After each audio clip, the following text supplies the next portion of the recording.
Hello everybody and welcome back to my channel. So today I want to talk about a very important transit happening, which is Uranus ingressing into Gemini. So a lot of astrologers have been saying, wow, this is going to be so pivotal for our lives, for the world, and that is very true. So Uranus has been in Taurus for the past 8 years, and Uranus is debilitated in Taurus, so it's not very nice. The things that we've seen with Uranus and Taurus were things like cost of living crisis, of course, because Taurus rules the second house of finance and income. So cost of living crisis, borderline recession. We also had ecological disasters as well, and Uranus also rules aviation as well. So of course we saw planes just dropping out of the sky as well for no apparent reason sometimes as well. There's a lot more things that we can track to that as well, but I don't want to make this video too long. I want to talk a little bit about Uranus and Gemini and its impact on the world, and I also want to go each sign and talk about how it's going to affect you as a person as well.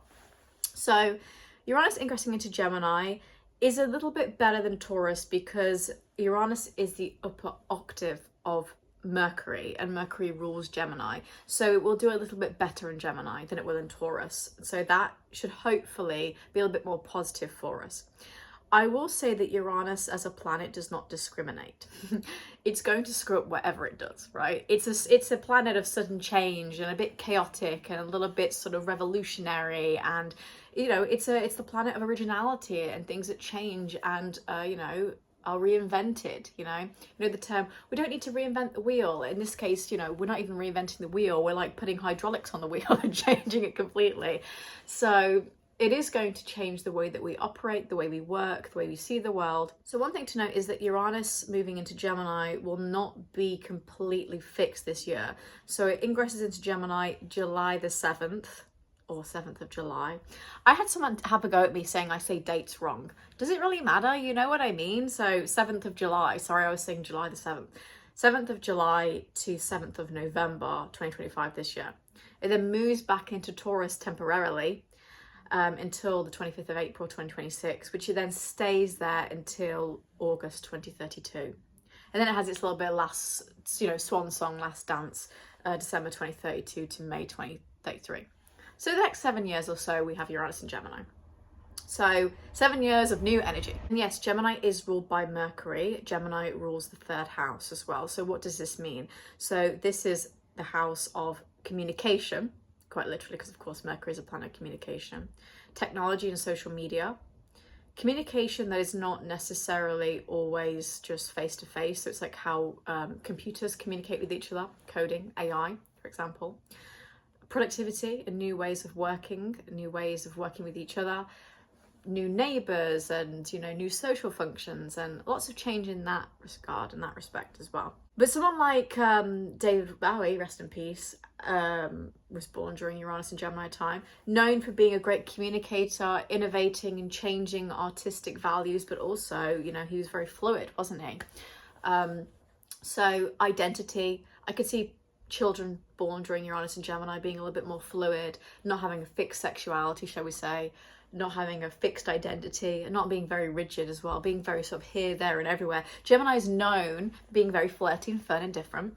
And so, if you have a child that's born during this time, that can definitely be a big symbol of that as well. And Gemini, as it is fluid, changes the way that we work with like flexibility. It's less rigid in relationships, less quote unquote conservative. And so there's a lot more change and freedom with this as well. But, as I said, Uranus does rule aviation and it's seismic as well. But Gemini is the sister sign of Sagittarius, so therefore it opposes Sagittarius. When you have Uranus ruling aviation in a sign that opposes Sagittarius, I can see things like air travel being less free. So there's less flexibility with that. That could be because of technology, like digital identification becomes really annoying, or seating plans, or things become very rigid in that way, and so then air travel becomes like less flexible and fun, and you're like, God's sake, it feels like I'm at the Gestapo every time I'm at the passport office. So things like that could definitely appear as well. There's also other things to factor in as well, is that we also have Pluto in Aquarius as well for the next 16-17 years. So that is going to push on the technology advancement that Uranus and Gemini will also push as well. So we have to link these two together. last time that Uranus was in Gemini, like I said, was World War II, but also we had the Revolutionary War, the Civil War. These also align with Pluto being in Aquarius as well. So we've already seen inklings, I said before, of Middle East tensions and tensions in the USA. I could definitely see around 2028 tensions with the USA and China coming up to a head, especially with the Pluto-Saturn square and Uranus being in Gemini. There could definitely be some volatility there, especially because USA has a Uranus in Gemini. And also on Mars and Gemini too. So that will affect it. Donald Trump is also a Gemini sun with a Sagittarius moon. These two oppose each other, two luminaries opposing each other. So that can also be quite interesting as well. I will do further videos talking about these as they get closer to the time, but I just think it's interesting to mention it now. Other things to mention as well is that, you know, Google has created its own AI called Gemini, way ahead of its time, apparently. You know, I think it's really funny that it's called Gemini, especially because, you know, Gemini is all about communication and social media and, you know, technology as well. So I think we're going to see advancements in that as well, advancements in the way that we work in technology. Whereas things like Uranus and Aries, where it kind of gave us like more adult entertainment things like OnlyFans and the selfie, and it was more narcissistic and more like selfish, right? Which Aries, I love Aries, one of my favorite zodiac signs, by the way, I'm not discriminating here, is known for being selfish and have a high sex drive and being very me and just acting without thinking and being very, you know, rebel without a cause. Whereas Uranus and Gemini is going to be a little bit more calculated, a little bit more, okay, let me think about this a little bit more, because again, Gemini sees the finer details and things. So it sits by and thinks, okay, this is what's going to affect me. I'm going to have a look at this, right? But of course, Gemini is also kind of fast as well. So this is like a fast advancement. This is not like, oh, it's going to take us years and years and years. It's like these advancements, especially in AI and technology, move super, super quickly, okay? So I think we're definitely going to see that as well, because it's all about sudden change as well. So it's always like, oh my God, we didn't know it was going to come on this quickly. Also, I want to put a little disclaimer here that I am intrigued by AI. I work in technology myself. I am actually, by definition of my career, a technologist. I work in technology.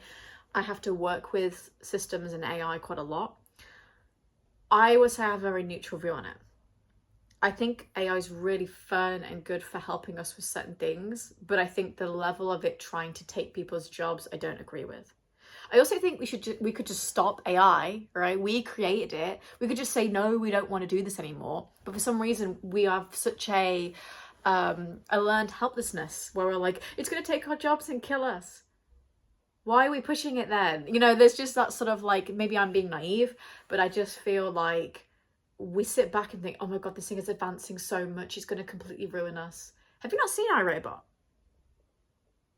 Can we just watch any Will Smith film and think, okay, maybe we shouldn't be doing this, you know? So I just want to say that when I'm talking about Uranus and Gemini, I'm not giving my personal opinion of whether I think it's good or bad. I'm just telling you factually, this is probably what's going to happen.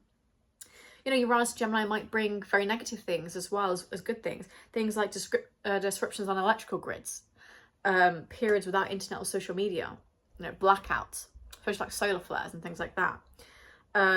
Having aviation issues as well. But also having disruptions with AI and technology where it's like, okay, we're going to have to find a new way of working here. Again, Pluto in Aquarius, I believe is, you know, because Aquarius is all about that technology as well.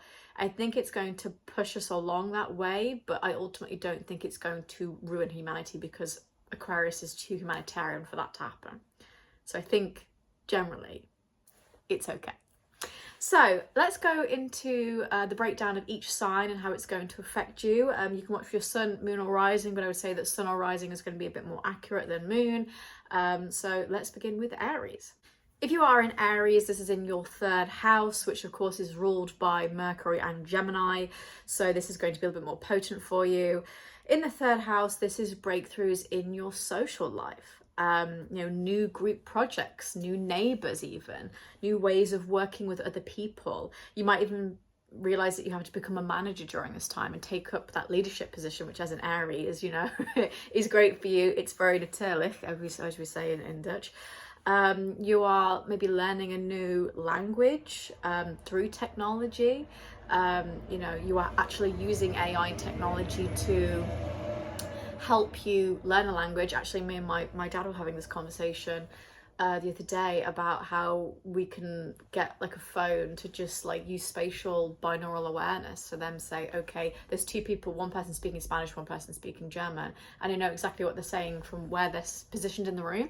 And then that helps you a little bit more with your, you know, language learning. And also this will help as well if you are in a long distance relationship or you develop a relationship with someone who's long distance, because then your communication and technology and social media becomes way more important, of course, because you're going to need that FaceTime and that phone to help with you as well. There's some new advancements in AI where you might have to do more work with social media for your job. You might also want to do something like digital marketing, how you sell yourself, but how you sell your business that you work in, working with new technology in that way as well. Sudden change in your social impact as well, so your responsibility in the way that you are making your voice heard becomes really important during this time too, Aries. Saturn is in Aries and Neptune is also in Aries as well. So those two in your first house of self are adding to an element of you trying to change your identity. And then Uranus in the third house, changing the work environment, the way you communicate, your social implications. Really kind of gives a mismatch of, you know, newness for you. If you are a Taurus, you just had Uranus in your first house of self, which may have brought sudden changes to your identity and your appearance. You might have completely had an overhaul in your life. You may have even, you know, traveled and changed the way you're living. Everything might have changed basically. But now it's in your second house. So you might find that you use technology to get your finances in order. You have sudden changes in your financial situation. This can either be good or bad. It's very difficult to say, depends on your aspects in your personal chart. Again, Uranus doesn't discriminate. Sometimes it can be a sudden windfall of money, sometimes it can be debt and a total loss of money. We don't really know. It's hard to say. It's really hard to say.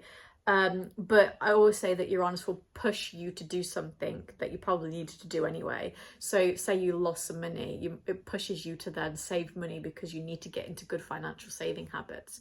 Or if you get some money, you can then be like, right, I know that I'm not going to do this thing anymore, right? Or I'm not going to walk around like money just flies out the sky, you know? And Gemini as well will give that element of like digital marketing, social media, cryptocurrency, which Pluto and Aquarius will also be pushing on. Digital currency as a whole is going to be really important.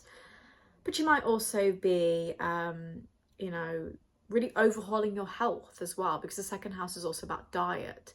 So you might need to change your diet for reasons to do with your health, like inflammatory reasons. You know, maybe you've got IBS or you have PCOS, a hormonal issue, or chronic fatigue, something where changing your diet and reducing inflammation is really going to help you. Again, there could be an element where something happens where you're like, oh, this came out of the blue and now I need to change my diet. Again, people can just develop IBD, IBS, anything out of the blue, right? Sometimes it just hits you. I remember when I was 16, I just had IBS out of nowhere, you know, so sometimes these things just happen. And again, I don't make these videos to fearmonger and say, you're definitely going to have this. We don't know. We don't know. That's the problem. Uranus is literally known for being unexpected, so I can't really sit here and give you the guarantee that this will happen. But these are the general themes of what might happen. Might be the key word here. I hope that nothing happens with your health. We wish you well, but yeah, it's always going to be forced on you to change your security here, your sense of stability and your well-being completely. If you are a Gemini, this is in your first house, so this is really important to you, and you're also Mercury ruled as well, so communication is going to be really important to you as well. I think it's also important to mention that Venus will be in Gemini when Uranus ingresses into Gemini on 7th of July. So the element of you changing your appearance and your identity might also align with you feeling very magnetic and attractive and wanting to appear more attractive to other people too. Because Uranus and Gemini in your first house is going to be major changes in your identity and your appearance. You might completely change your body. You might choose to have surgery, like cosmetic surgery, and change certain things that you want to change. You know, generally your aesthetics and your overall vibe and aura changes as well. And generally how you're presenting yourself in the world, like how people perceive you, but also how you perceive yourself as well. This can also be a bit chaotic. So I would just be like, if you get those intrusive thoughts where you look in the mirror and you think, I look like shit, you don't look like shit. You're beautiful. You're gorgeous. It's just your mind. Because Uranus and Gemini can be so chaotic. It can be so chaotic. all I can say is Uranus and Taurus for my finances. What the hell was that? It was just like, what the hell was that? So this is a breakthrough in your goals. It's a catalyst for a new path where you're pushed to be different. You know, you're pushed to be, there's just a sense of newness, a new idea, a new breakthrough, a new reinvention. You're reinventing yourself completely here. But also you're breaking free of a version of yourself that you just don't like anymore. Creating your dream life is a really important phrase here.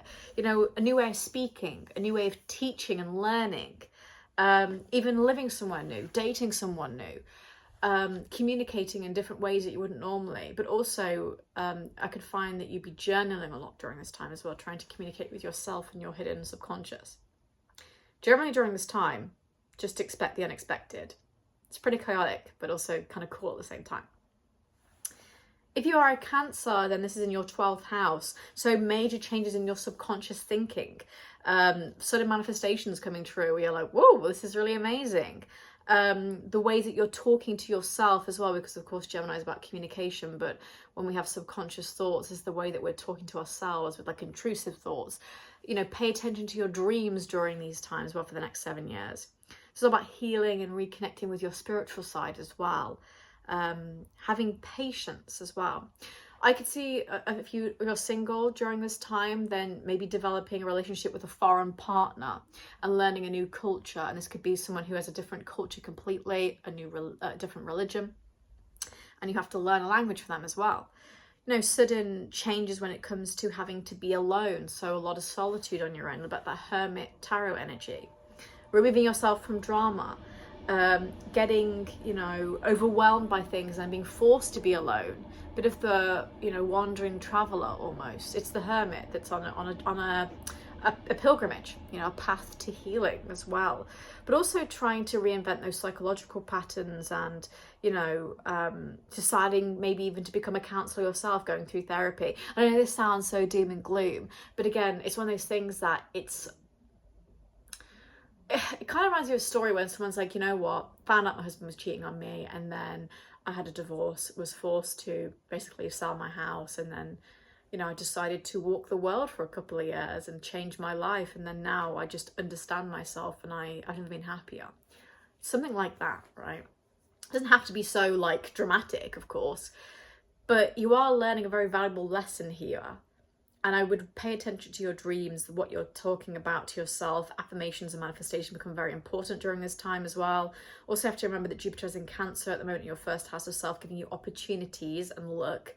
So the more you understand what your 95% of your mind is actually telling you, the easier you will understand your life and the path you have in your life too. If you are a Leo, this is in your 11th house, which is interesting because the 11th house is, of course, ruled by Aquarius, and Pluto is in Aquarius right now. So this is going to, again, be a bit more of an emphasis on technology and also your community. So this is using technology to help others, you know, a major breakthrough in friendships in your social circle and the groups that you want to be in, your morals and values specifically. You might even find that you want to move somewhere else where you belong. So you can be moving house, moving country, a place where the values suit you. Certain countries, of course, are a little bit more quote unquote conservative than others. Maybe you want to move to somewhere that's a bit more liberal. Or somewhere where you just feel like, I've got a community here. Sometimes you can live in a country, especially a country that you're born, you just don't feel like you belong. You're like, God, I don't like it here, you know? So you could have a certain change where you move. You could also have a sudden change where you have to work in a team. Maybe you've always worked on your own, maybe like a freelance, for example, and you now have to work in a team. You have to become more social. You might also find that you become more of a social advocate during this time, you know, fighting for others who are less fortunate or don't have a voice. You could find that you are innovating in your place of work as well, definitely using AI, especially like a startup business. And I think technology plays a strong part in your career as well. I could also see that, you know, engineering and innovation become really important in your role as well. If you are a Virgo, this is in your 10th house. Virgo, you are ruled by Mercury, so this is going to be a little bit more emphasized for you, just because, of course, the communication and technology elements are going to be really apparent. So your career is going to be really innovated, specifically by AI, working with technology, especially understanding how businesses use strategy and AI and technology. And you may find, because of the 10th house of responsibility and career, you become a manager during this time. You get a promotion that allows you to speak for others. Your path to standing out is really important here. You are sharing your ideas. You are really saying, this is my voice. You need to hear my voice, and I stand out, you know. So exploring what makes you different. Again, Uranus is all about originality. So what makes you different? What makes you stand out to your co-workers? What makes you a good manager? And so there could be sudden changes in your career, sudden responsibility. On here, I shared a short, and on my TikTok as well, where I talked about, I used an F1 reference because I thought it was intriguing, that when Lewis Hamilton left Mercedes to move to Ferrari, it opened up a seat for Kimi Antonelli, who interestingly is a Virgo sun and moon. So during that time, he had Jupiter in his 10th house. So he had an opportunity of a lifetime pretty much. And that seat opened up for him. And interestingly, with Lewis Hamilton's chart as well, as a Capricorn and Uranus and Sagittarius, his particular house was the 6th house of having to work with a new team and a new environment and taking on a new duty that he's not used to. And of course, working with the Ferrari team, he's finding that it's very difficult working in this new team. So I'm just thinking it's really interesting that you can apply these. Actually, I was talking to my friend yesterday about how Lando Norris's Capricorn moon is just like, he needs to figure out a way to sort that out, because that's going to manifest in complete depression if he doesn't sort it out, because it's very self-sabotaged. But anyway, I use that analogy to say that there is like a new seat that opens up for you, a new opportunity, and it's sudden and it's kind of exciting. I'm not saying that it's not going to be that challenge, but it gives you a new sense of responsibility. Like Kimi Antonelli at 18, the poor lad's got all of this responsibility on his shoulders.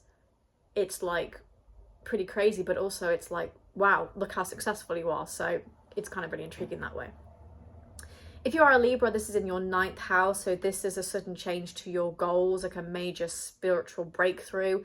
It's a sudden change to your goals and the way that you see your life, because of course Jupiter rules the 9th house, which is all about seeing the bigger picture, which is the complete antithesis to Gemini and Mercury, which is the finer detail. So if you have a path or a vision in your mind of what your life is going to be, I'd say, I'm not sure about it. You know, I think Tom Hiddleston, the actor, said once, I don't have plans because God laughs at your plans. You should always have a blank canvas. So it kind of feels like got to take the day as it comes almost, because things are going to shock you up. Sudden traveling becomes really important to you. I really hope it's travel, because my stepmom is a Libra rising and Libra sun, and I want her to travel, so that's exciting. But total relocation as well, or if you travel for a long period of time coming home as well, you could find that you use technology to meet new people, have new perspectives on life, new philosophies on life, a new moral view as well, a new belief system. This really gives me overall like complete epiphany energy, because the 9th house is all about spirituality and epiphanies. So it feels like the sudden eureka moment where it's like light bulb moment. I understand what life's all about. I understand my purpose. You can also be learning languages during this time. If you're single, having a foreign partner as well that you meet when you're traveling, or you travel because of the foreign partner as well. This is, to me, the most exciting of all the houses, because there's just so much opportunity here. And again, could be like the wandering traveler, where you have to travel, or you become a little bit of a nomad on the road. But I generally think this is quite exciting. If you are a Scorpio, this is in the 8th house, which is your house and also the house already of sudden events. So this combined is like, whoa, a lot of sudden energy. You're exploring truth and trustworthiness here, communicating properly in relationships, understanding your attachment style. For example, if you lean to be a bit more avoidant or a bit more anxious, you are understanding that. Sudden events with finances is very likely. Again, because Uranus doesn't discriminate, it's hard to say. This could be like a windfall of money from an inheritance. It could be total loss of money in debt. Again, hard to say. You need to look at the aspects in a natal chart or even a solar return. But generally, this is, you know, clearing debt, understanding old subconscious patterns, actually maybe using technology to learn about intimacy. So, for example, using a dating app and seeking affection through technology. Again, I've said for a few houses could have a long distance partner where you need to use social media and you have to be intimate in the ways that you know how. FaceTime has to play a role here. But you could also find that you have some family disruption as well, family dynamic changes, and that can be through loss, but it can also be through the way that you see your family as well. If you are a Sagittarius, and this is in your 7th house, so this is major changes in a relationship. So this can be sudden beginnings of a relationship or sudden endings. Again, Uranus doesn't discriminate. So this could be like a quick marriage as well, because Gemini is quite quick. And also because Gemini is also the finer details, so that reminds me of like contracts and like signing like a marriage certificate and law and that kind of thing. So it could be divorce, could be marriage, we just don't know. We don't know. Again, it depends on the aspects of your chart and also the solar return for that year. So this could also be seeking freedom from a relationship as well, because of course Sagittarius does like its freedom. I can say that as a Sag, everything pretty much. And it's also the idea of maybe becoming like that wandering traveler, where you decide to travel more, you don't want to be tied down to anything, you don't want a commitment. And sudden opportunity can also come to you as well. You do have, especially until next June, Jupiter in your 8th house, Sagittarius. So that can also be expanding the suddenness, the, you know, the, oh my God, unexpected nature of things. And it could also be the unexpected loss of things as well. So I would say that there is a very strong volatility to this particularly. Again, I'm not trying to fearmonger or say it's negative. There's also sudden opportunity that comes here as well, especially for money. You know, you could marry into you know, a family that's very rich, for example. But it's also the way that you're innovating in business as well, and using technology in like your career, especially if you're like working in the law courts or something, using AI to regulate that. But also you might find that with this energy, people are trifling with you in your face. You have more competition with people, and so you have to prove why you are special and why you stand out. And come on, you're a Sagittarius, we stand out. We are like the elites. So you don't even need to. What do you fear the competition? What competition? There is no competition, it's just me. So you might find that you have a little bit of a rivalry coming through here, but it's like a fun rivalry. It's like Joker versus Batman. It's like, I don't want to kill you, like you complete me. And it's like, yeah, I bet that rivalry is with a Virgo. It's always a fucking Virgo. If you are a Capricorn, then this is in your 6th house. So I'm Capricorn rising, so I am already like, okay, how's this going to work for me? So this is major changes in your everyday life, your productivity routine. So new routines, new ways of thinking, new well-being practices as well, new self-care practices. You know, you might have sudden things happen in your life where you need to take care of your health more. You're trying to take on too much work and you need to be like, okay, let me sit back a little bit. And sudden changes to health and work environment as well. And again, Uranus doesn't discriminate, so that can be positive or negative. You could be like, you know, get your dream body, for example. I'm hoping for me, get a dream body, and then you have to change the way that you do things because you want to maintain that body. Or like, I don't know, have a lot of muscle now, so I need to eat more protein to keep that up. But also you could have issues with your health where you have to take it a bit more seriously. Changes in the work environment as well, where it's like I have to learn new ways of working with other people, especially because you have to work in a team here as well. Using technology for efficiency. I actually work in technology. I'm a technologist, so I can see that I am going to have to be working with new forms of technology, and we're already seeing that as well. You could be becoming a manager and taking on more responsibility, because of course the 6th house is all about responsibility and duty as well. And you could take on responsibility in work, but also by becoming a parent, an aunt, an uncle, whatever in your family, and having to be a little bit more of a leader in that way as well. And you might also find that because of that, you have a new job, a new purpose in life as well. And then that changes as well. Some sort of adjustment in your life is definitely on the cards, basically. If you are an Aquarius, this is in your 5th house. So this is a sudden change to your dating life. So like frequent dating.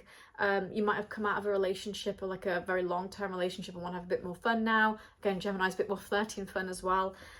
This all could be unconventional relationships, so maybe like a partner that is actually maybe a bit more polyamorous maybe, or a relationship where the person has very fluid sexuality, bisexual for example, and you're not used to that. But you could also have a long distance relationship as well, because of the Gemini communication element. And of course, because you're at Aquarius and Pluto's in that sign, you know, that's revamping that and using technology too. This is also a sudden burst of creativity, being a bit more focused on leisure experiences. Opportunities for risk start coming up. So you're definitely going to be pushed out of your comfort zone for sure, Aquarius. And I think it's going to be, do I sink or swim with the opportunities that come towards me as well? And it's really time to think outside the box as well. Of course, because the fifth house is all about children as well, this can be a sudden pregnancy. It doesn't have to be for like you as well, because I'm aware that some people really might struggle with that. But it could be, you know, you become an aunt or an uncle. And you're using technology to monitor fertility, you know, ovulation and that kind of thing as well. So there's a couple of levels to this as well. I think this is probably the most chaotic of all the houses, just because the fifth house is about risk. It's actually quite literally about gambling. So it's kind of like, okay, this could be very sudden, very chaotic, but also super fun and exciting. Like the next 7 years for you, you're going to be the main character of your life, especially because Pluto's already in Aquarius in your first house of self. And then next year, when Jupiter goes into your seventh house, committed relationships, freaking heck. It's all about you. It's all about you. So it's going to be exciting. And last but certainly not least, we have Pisces in the fourth house. Sudden changes in the family dynamic. So that could be you deciding you don't want to be part of your family anymore. You have a family that expands through pregnancy, from you or from your partner, or from, you know, sisters, brothers, become an aunt or an uncle, something like that. You could also have a new house, so you could relocate completely.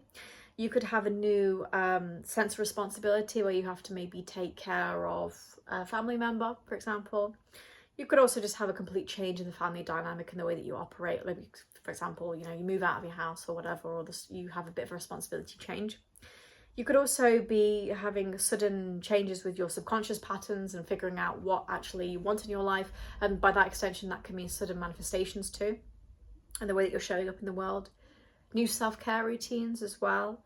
But especially because Jupiter is in Cancer right now in your fifth house, I just feel like a new family member is on the cards. You know, there's just a sudden energy to that generally. But again, Uranus doesn't discriminate, so it can be like a positive or a negative. We just don't know. We don't know. So that was all the signs and what Uranus and Gemini will mean for you. Of course, I've just given you kind of a bit of a rundown. There's a lot more nuance to this, but I don't want to make this video too long because I don't want it to be boring.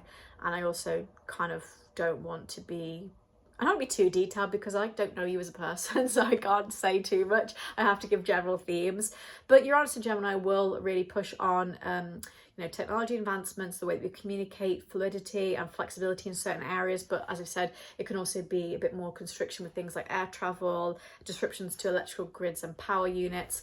And also there could be a real tension between America and other countries, just because America has Uranus and Gemini and Mars and Gemini, and Donald Trump is a Gemini.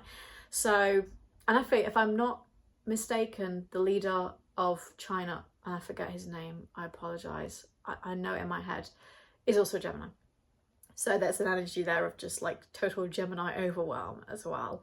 Uranus and Gemini will give a bit of boost to air signs, and you know, like I said, Donald Trump is an air sign. So is Kamala Harris, and in fact Putin, who's a Libra.